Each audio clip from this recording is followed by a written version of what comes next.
Hello. Welcome to DeKalb Talks Tourism.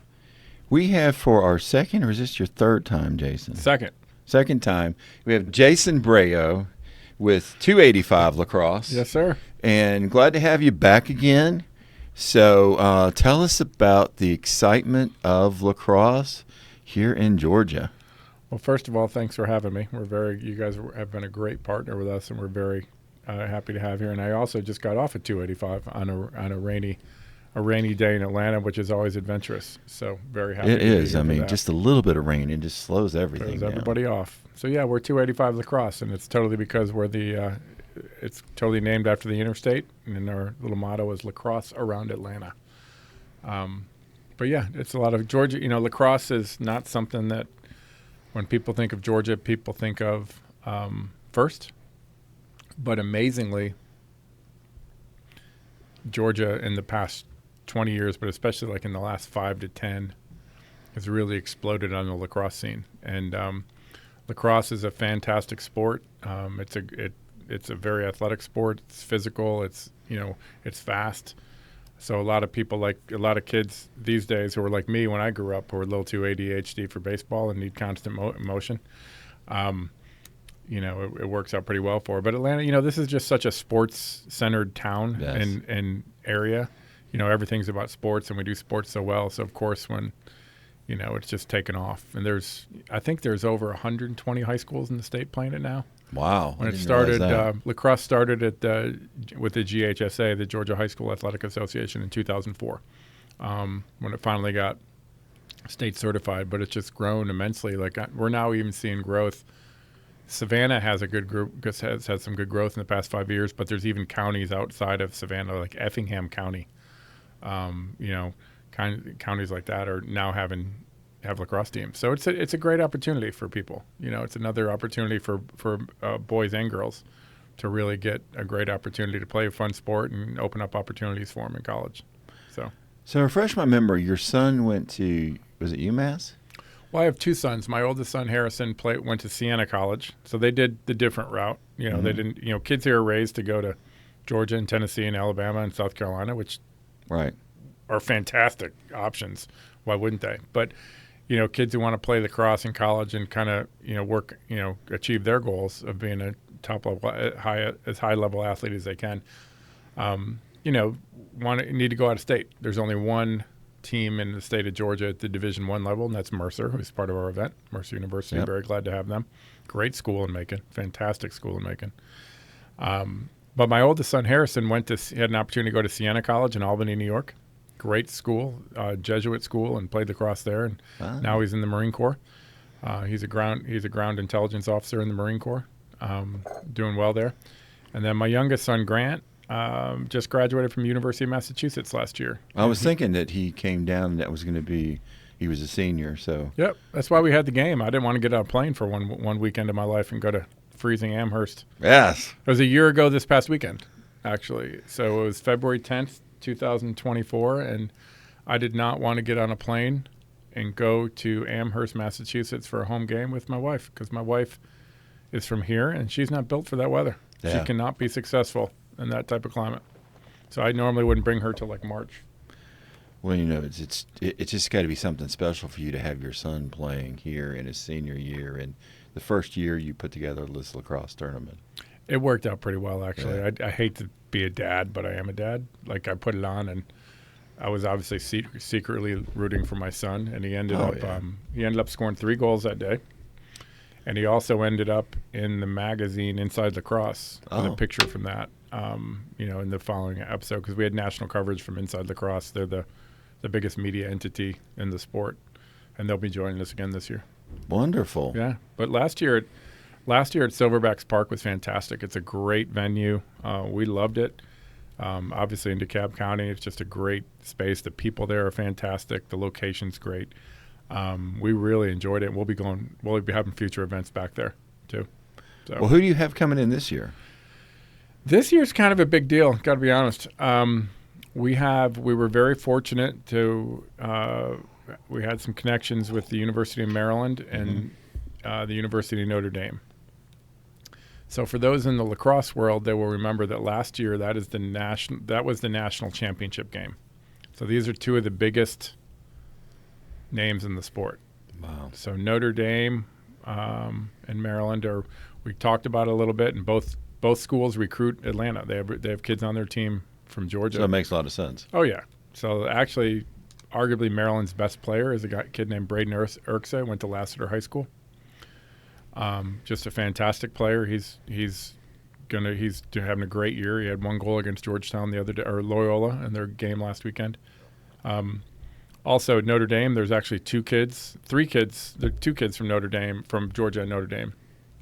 Fisher Finley, a kid from Milton, who's this unbelievable 6'5" midfielder who's just a fantastic player. And believe it or not, there's a kid from Augusta named Ridge Johnson. And I love Ridge Johnson. I used to coach him on my club team. He's in his 5th year because he did a redshirt year at Notre Dame as a defenseman, but he's the only Division I lacrosse player that ever come out of Augusta, Georgia. Wow. And he just had a great experience. So this Notre Dame, their past 2 years, has won the national championship. Last year they actually beat Maryland, but currently right now in the national rankings, Notre Dame is number 1 and Maryland is number 5. And we're just talking massive, massive programs here that have had tremendous success, kind of blue blood names in the sport. And it's going to be a great day. So Maryland's playing Notre Dame. Yep. And then you have Mercer playing. Yeah, we always want to have Mercer University. They're our state's program. I'm very close to that program. Always have been. I have a lot of kids I used to coach play for it. But so they're playing in the second game. And, Mercer has had lacrosse probably since 2010, about 14 years. And they've done pretty well. Fantastic school. Great place for, I don't think people understand how good academically Mercer is. It's a great school, great, massive campus improvements the past 10 years. With the football team coming on campus, it's been great. They kind of started football and lacrosse at the same time. So, I've been in Macon a lot, got a lot of friends there. It's great. But they're playing Drexel University. And Drexel is out of Philadelphia. Yeah. They're an incredible engineering school. If anyone's child goes to Drexel University, you're pretty much guaranteed a job. It's an engineering school. There's a 5-year program. They make you do a co-op and internships. And there's been some kids from here that have gone there. I have some friends who I grew up with up north whose children play there. And it turns out we were able to arrange that game because the 2 head coaches are friends. So Drexel's very excited to come to Atlanta. We got them staying at in DeKalb County at the Marriott there, which I used to call the Marriott Century Center. Now it's called the Atlanta Marriott Northeast Emory area. Yes, long name. Yes, but I still call it Century Center because I'm old. That's a fantastic hotel, though. That's actually the hotel when I got married 29 years, 7 months, and 10 days ago. That's where my family stayed. That's where we put everyone in our hotel. Was that a Sheraton back then? No, it was a Marriott. It was a Marriott back then. Okay. It was a Marriott. It was great, but it's where my brother-in-law, John Brasher, who connected me to you guys, used to be the director of sales there. So we put the whole family up there, and that's a fantastic hotel. So it's Drexel's staying there. They're glad to do it, and it's going to be fun. So John Brasher was the director of sales at the Marriott? He might not have been director of sales. I might have been making him sounding good, but he worked there. I have to talk to him about that. Yeah. Yep. Back in 1995. Well, we're glad to have you all back and staying at the hotel, and it's kind of cool that it was your wedding hotel. Yep. So Mercer is interesting. So we have a small, which I guess is a fairly large campus, but we have a satellite campus here in DeKalb. If you're like a lacrosse player from up here, is there a possibility you get on the team, or is it only the campus? All the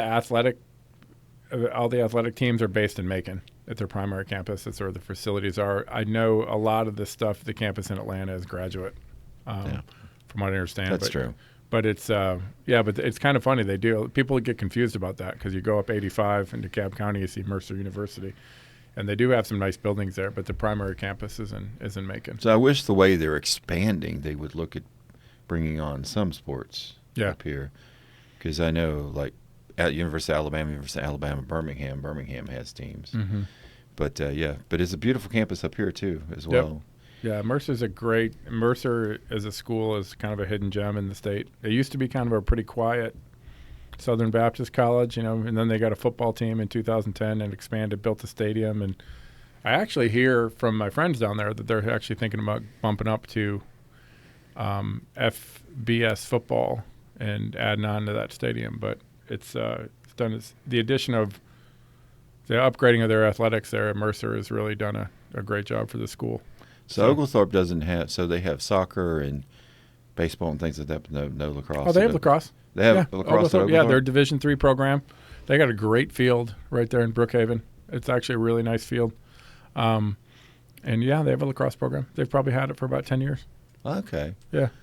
Yeah. So we're the official hosts for Oglethorpe soccer, and then looking at other sports. So. Oh yeah, we got to get you on board with Oglethorpe lacrosse.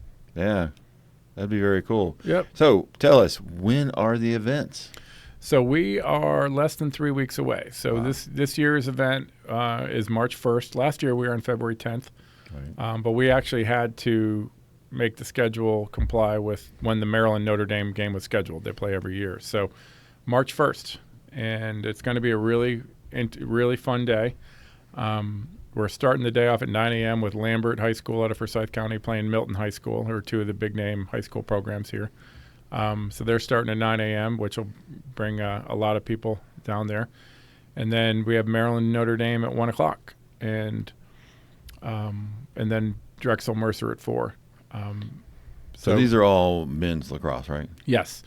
Next year we tried to get into women's lacrosse this year. We couldn't get the schedules to work, but next year we already pretty much have a game on the day we're doing it. But the one thing unique, last year we were at Silverbacks Park in DeKalb County, which was fantastic, but this game actually is a little bigger than that stadium.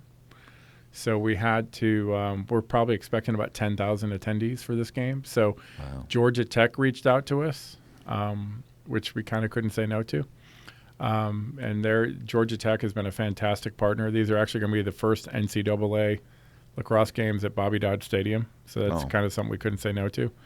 But we will be back at Silverbacks Park in the future, most likely next year. So, but because it's a perfect venue for lacrosse. You're going to bring Clemson's new women's lacrosse team down? We're trying. They haven't been responding to my emails. I've called them and left emails, but we want to get them, because next year we have North Carolina women interested next year coming down. So their men's team had such a great experience last year. I mean, by the way, their men's team last year stayed at the North Lake Doubletree, which was fantastic. They loved it. Had a great experience with some of the restaurants in Toco Hills they went to. They went to the Outback Steakhouse 2 nights in a row, I think. They're one of our sponsors. And, they had a great experience. And so the North Carolina men want to come back as well when we can accommodate them. But they, the women are definitely interested. We have a chance with Florida State's just started a women's program. Ah, okay. So this year's their first year. So we definitely want to get like Florida State or Clemson, that just those names are such household names around here. Well, plus new. Yes, totally. But yeah, I mean, there's probably 100,000 Florida State alumni in Atlanta. Well, with me going to Clemson for my PhD, I never really thought Clemson was that popular around here. Oh, it's huge. Like I found that out now. It's like all the time they're coming out of the woodwork trying to tell me, "Oh, I went to school there, and you got to do this and you got to do that," and it's pretty cool. By the way, Clemson doesn't have a men's program because it's complicated, but they added a women's program about 4 or 5 years ago. They have arguably the nicest. They built a $27 million facility for women's lacrosse, and they immediately, when they started the program, top players from around the country started transferring to Clemson because it's such a fantastic place. So they're basically doing really well. Oh, yeah. I mean, half their campus is stadiums. Yeah. Or facilities and stuff like that. Yeah. They don't mess around. But, yeah, we're hoping to get the Clemson women here next year to do that. So. Well, that would be very cool. Yep. Just for me let's see, next year, will I maybe be done next year? By then, maybe not, but close. Yeah. So, any big entertainment type plans for this game? Yeah, we haven't done a band yet. We haven't done that, but the whole thing is we're going to have a big kind of festival around it. We call it the Shootout for Soldiers tailgate party because Shootout for Soldiers is one of our charities. Yep. That's going to be a lot of fun. We'll have vendors and food trucks and stuff right out on Techwood Drive in front of the stadium. They're actually going to shut the road down like they do at football games. So we're going to have a lot of that. Be a lot of fun. I know the Notre Dame and the Maryland folks are planning massive tailgates. Like I know, the Maryland people are calling me wondering, they're ordering a bathroom truck. They have like 3 giant RVs coming and everything. It's just going to be a massive tailgate in our little tailgate area right outside where the tailgate party is. So it's going to be a lot. There'll be a lot of fun there. This year's we're a charity event though, so we're a 501c3 now. That's when we became last year. Just getting started, we were an LLC as a company, but we transitioned to a new company that we're now a nonprofit 501c3, which I had no idea how hard that was to do, but it is, and we're there and we're really proud of it. So we're a charity. So our goal this year, obviously, we're growing the game of lacrosse in Atlanta. That's our primary goal. We want to encourage kids to play and follow in these, the Atlanta players on the field. We wanted to encourage them to play again because, when young boys and girls see people playing lacrosse in college, they can say, I want to do this too. That's what we want to do. But we're also, since we're nonprofit, we're raising money for our charities. So Shootout for Soldiers Foundation was our charity partner last year. They're coming back. It'll be great. We're actually going to do a little tribute to them and right before the national anthem, and then hopefully, not totally sure yet, we're going to have a C-130 flyover. Oh, nice. Yeah, out of the 700th Airlift Wing out of Dobbins Air Force Base has offered to do that. We just got Georgia Tech approval yesterday, and the little company called the FAA still got to sign off on it. Yeah. So we're hoping we can get that done in a few weeks. But so that's going to be really cool. Yeah. And it's going to be multiple C-130s, so that'd be kind of cool. I wanted to get it so I could jump out of one, but you get the Golden Knights to come and jump out for you. We had them last year. We had the Silver Eagles, not the Golden Knights, the Army's number 2 team. Oh, okay. They were all ready to go, but they canceled it because of weather. Oh, okay. Which, quite honestly, I wasn't happy about because I was like, it's fine. But I was there last year. I don't remember it being. Yeah, they canceled it, and they said, well, it could be cloudy and stuff, and they had a tight window to land in Silverbacks Park right next to 285, and I'm like, I wasn't happy. So there was a retired 3-star general, General Ken Dahl, who was there. And I knew him. He's in charge of all the Army lacrosse alumni stuff. So I was like, what can we do here? He's like, honestly, I can't do anything. Okay.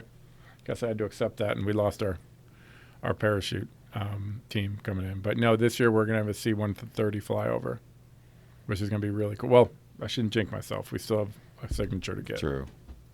Georgia Tech sent us a nice big addendum to our contract yesterday. Basically, we assume all liability for the stadium if the plane crashes, I think. But it's not that would happen. But it would be really neat to do that. And then we have another veterans charity that we're going to honor between our third and fourth quarter. It's called Save a Warrior. They're actually an organization that prevents veteran suicides. Okay. Yeah, so there's a doctor here in the Northside system named Dr. John Minter, who we're friends with, who's in that charity, and they do a really good job of really helping veterans return back to normal life and deal with PTSD and all the stuff that us people who haven't put their lives out there, like me. I feel like my son's in the military. I feel like a total wimp now. I haven't been in the military, but they do a great job of that. But the highlight of the day for us, we are partnered with the Pediatric Cancer Research Foundation. Is that new? No, it's new for us this year. We ran into some fantastic people. They have this lacrosse promotion, basically a lacrosse out cancer initiative, where in lacrosse events they have a team where they raise money through youth teams and high school teams doing this thing called the 47 Challenge. The 47 Challenge is named that because 47 kids a day are diagnosed with children's cancer. Wow. So what we do is similar to the Ice Bucket Challenge. This is what they do. And we have teams signed up for it. They're going to do 47 of something lacrosse related to raise money. And we're going to be rewarding the team that raised the most money with a check presentation at halftime. But yeah, so we have a youth tournament around this whole event. It's going to be on the Georgia Tech rec fields and also at North Atlanta High School. So all these teams signed up to be a part of that, and they're going to be raising money for pediatric cancer. We're going to do a little tribute to a couple local pediatric cancer patients who are going to be in the stands. I know we definitely have one. We're working on the second family, but we're going to put them in a suite, and Georgia Tech has been great, and they're giving those suites at no charge for these patients. We're going to do a little tribute to them at halftime. You ever seen an Iowa football game?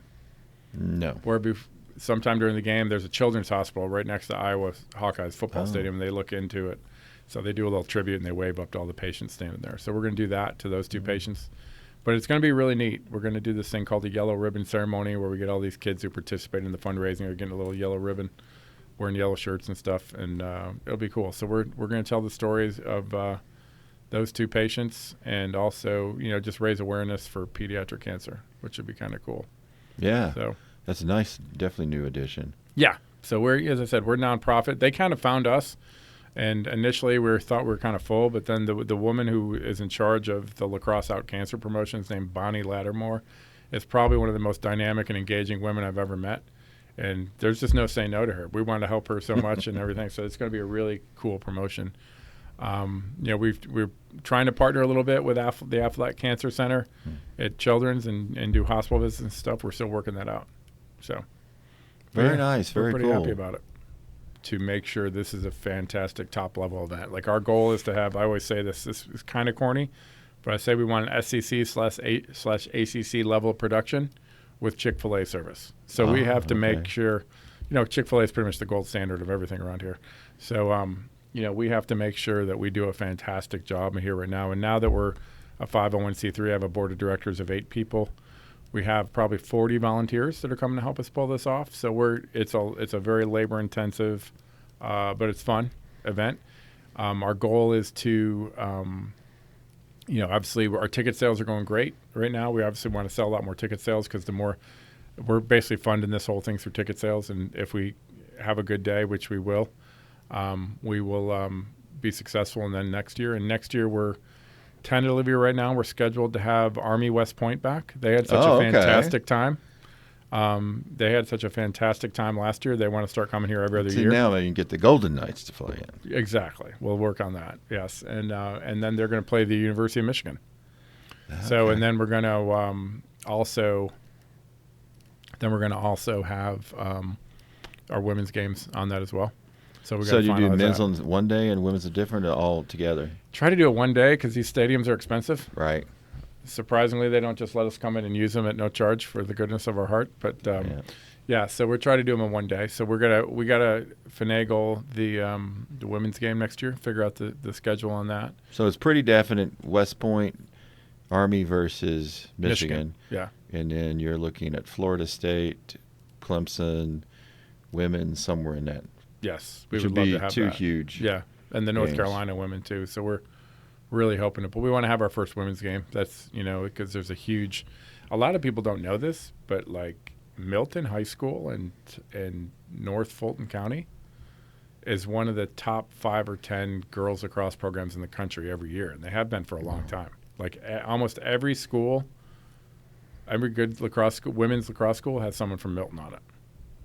So it's crazy. They've had the same coach there for a long time, and they just do a great job. But it's so we want to tap into that a little bit. Initially, we didn't do it because I haven't had daughters, so none of my daughters played women's lacrosse. It's a slightly different game, but we are bridging that gap. And we tried to do it this year; it just didn't work out schedule-wise.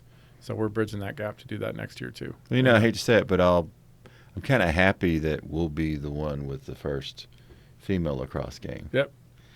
So is there how soccer has Georgia Soccer Association? It's like theoretically the parent of soccer in Georgia. Yep. Is there a similar lacrosse entity? Yes. There's the Georgia chapter of U.S. Lacrosse. Okay. Yes. So they're very, very active.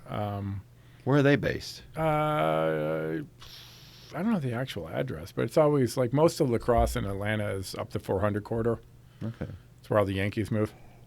But, it's so usually kind of Roswell-ish area. But, so I know the Georgia chapter, the Georgia Foundation of U.S. Lacrosse, we actually have our annual dinner, I think the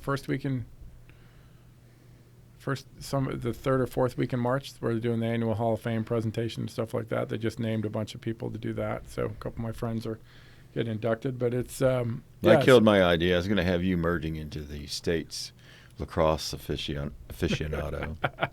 No, there's a lot of people like me here actually who've been working real hard at growing the game. But there's a very strong chapter of U.S. Lacrosse in Atlanta. There's a guy named Lou Corsetti, who's been in the Atlanta lacrosse community for 25 plus years, and he works for U.S. Lacrosse, and he's the Southeastern representative. But yeah, we have a really robust community here with that kind of our governing body in the state. Very cool. Very nice. So if people want to find you, find more about you, want to purchase tickets for March 1st, how do they find you? We just ask everyone to go to our website, 285lacrosse.com. We have all the information for our games this year, our charities. You can purchase tickets. Tickets are actually controlled by Georgia Tech, but we will. You click on the link there, it sends you right to it. We have a lot of great tickets available still with pretty reasonable cost, and it's going to be a fun day. But yeah, it's all our information's on the website. We have links to all our sponsors. We have a ton of great sponsors. Do you have room if somebody's listening to the show and feel the need to want to sponsor the event, you can still talk to them? Oh, we would love to have them.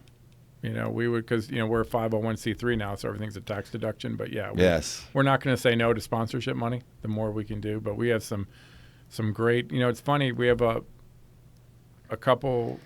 We have some larger ones too, but a lot of this has been kind of a grassroots effort. We have a lot of smaller level sponsors, a lot of them from people who just wanted to help out in the community, and it's been great. The response has been great, so we're very excited about that. Shame there's not some kind of tie between lacrosse and soccer with FIFA coming in next year, but I guess not. They're different. I mean, it's an easy comparison if you didn't totally know the sports. They're both sports with a lot of movement. You're moving up and down the field and similar size field. But yeah, so it's there's a lot of similarities. Well, any closing words or words of wisdom or stories you want to share with us? We're just really excited. This is really, a lot of people around the country are like, holy, how'd you get this game? Yes. And it just kind of worked out, So there was a game. Lacrosse season really opened up last weekend, the start of the season, because it's in the spring. And Johns Hopkins was playing Georgetown at Johns Hopkins, which is one of the, kind of long-time premier lacrosse programs going back well over 100 years. And it was a nationally televised game, and they actually brought up our broadcast. They actually brought up on the broadcast our game. Like, all these my friends around the country saw it and recorded it. And, yeah, they were talking about this because it's a really big game. So, it's we're going to we have last year's top two teams. Yep. This year's 1 and 4. Yep. Yeah, you can't beat that. Yep. And featuring 3 kids from Atlanta, too. Yes. So we're, Georgia, one's from Augusta. But, and then Mercer there's like 10 or 12 Georgia Atlanta players on Mercer's roster as well. We won't always highlight that. But, we're here to grow the game of lacrosse, show kids there's a great option for them out there, of a direction they can go in their life that can really help them and be fun for them. And, because there's a lot of opportunity in college to play lacrosse for boys and girls. I mean, honestly, for next year, what we're going to try to get the point across next year with our women's matchup is there's really not enough people to fill the scholarship spots for women's lacrosse right now. That's how fast it's been added to offset Title IX numbers and everything. So there's almost like 200 Division I lacrosse teams in the women's game and only like 75 for the men's. But it's just a great opportunity. So our whole goal is just to open up doors, get kids interested, wanting to play, and open up doors and getting the youth involved, and just at the same time raising some money for our charities. But it's fun. It's just a good day. We hope to see you all there. You guys have been a great partner. Well, we love to have you in last year and going to the game. I mean, that was my first lacrosse game. You coming ever. This year? I need to put it on my calendar. Mike March said he's 1st. Coming. Mike said he's coming. Yeah, I don't even know what March 1st looks like. We got tickets and food for you. Yeah, that was a lot of fun. It was very cool. You did a first-class tournament, and especially with your first one, it was unbelievable. Yeah, I got to be honest. I had no idea what I was doing. But it didn't look like it. It looked like you knew exactly what you were doing. Yeah. And that's the important part when you're looking at it from the other. I just started. I found people who knew what they were doing and said, "Can you help?" And they all did. Well, I'll put March 1st on my calendar so I can come out there. We'd love to see you there. That would be a lot of fun. So I'm going to close with something I'm starting to do new. You're not from DeKalb, right? I don't think you are. I live in Gwinnett. So you're close. But my first house that I lived in when I was single and before I met my wife was in DeKalb County. Well, there you go. Well, Valley View Road, right off of Ashford, Dunwoody, before the Walmart or anything was there. It was nuts. The mall was there, but I used to actually hit chip golf balls across Ashford, Dunwoody from my yard over across the street and chicken back. And didn't bother anybody. Yeah, definitely not like that today. No, not at all. Traffic jam on that road. Yeah, as a matter of fact, my uncle, when I first came to Atlanta in 1982, and then in high school and college, when my uncle lived here, he lived in DeKalb County near Chamblee High School. Yes. So I've seen the area change a lot. So I'm going to ask you, what is, like, if you had friends in or whatever and says, what's the one must-do or must-see for DeKalb County? You got to go to Stone Mountain. Okay. Stone Mountain's awesome. So what's the must-do when you go to Stone Mountain? I'm old school. I still love the laser show. Yeah. That's fantastic. It was the original laser show in America, in the world. Really? They actually created the laser show. Unless my memory or history is off, the laser show was created for Stone Mountain Park long time ago when it opened. I went to it when I was 12 when I was visiting my uncle here, and I was like, this is pretty cool. Yeah. It just gets better every year. Yeah. And they keep change it. They change the music. They keep, but Stone Mountain's a really neat place. I mean, first of all, there's great fishing in there. And those little ponds, you can put a boat in there. Yes. Fishing. You can hike up to the top of the mountain, which is really cool. A lot of stuff. It's just a great park. A lot of stuff to do there. And the walking, the hiking, the sky ride, the laser show. Did they still do the snow thing there? No, that was a Hirsch Entertainment thing. But I heard they were looking at some other type things they could do. I thought that was interesting. Yeah. That did take a lot of water. Yeah. Because they had to make all the snow being here in Atlanta. Yeah. But what was interesting when they had that is we were the closest snow for the South, for anybody south here, like Florida. Yeah. We were the closest snow, or the last snow going south. And then a lot of people really would come up and do Snow Mountain before they went to the real snow in like the Carolinas and Tennessee. Wow. So it was very cool. Yeah. Well, Jason, we appreciate you being on the show. I will put March 1st down on my calendar. Love to see you. To get out there, and can't wait to get you back next year. And, we're going to have a new mobile podcast studio. Really? So we're going to be the first bureau in the country, as we can figure out, to have a mobile podcast studio. It's in the process being built actually through our newlywed, Monica, and her husband, Junior. His company is building out our Mercedes Sprinter to be the first mobile podcast studio for CVBs. So you can actually do a podcast from the game next year. Yeah. That'd be cool. And we can also, they've got it set up, we can go live if we want and do a live podcast and then actually record it and all. Wow. And then we also have it set up, you can open up the back doors and see the production, because we have a large screen in the back of the van to where people can watch the podcast, or even if we're not live, you can still watch what's going on. So there's enough space for like two, and then me, and then Monica's got her spot where the captain's chair just turns. And oh, that'd be great. So it's going to be super cool when it's done. It's pretty close to being done. Yeah. So we're excited. Great. So we'll be able to have it out there next year for sure. Oh, yeah. That'd be wonderful. Well, thank you for being on our show. Thank you. Again, like I said, we're looking forward to you for next year. We're looking forward to your event March 1st at Bobby Dodd Stadium. Be sure you can go out and see the game and get your tickets and sponsor if you can. Yep. Thank you very much. Thank you.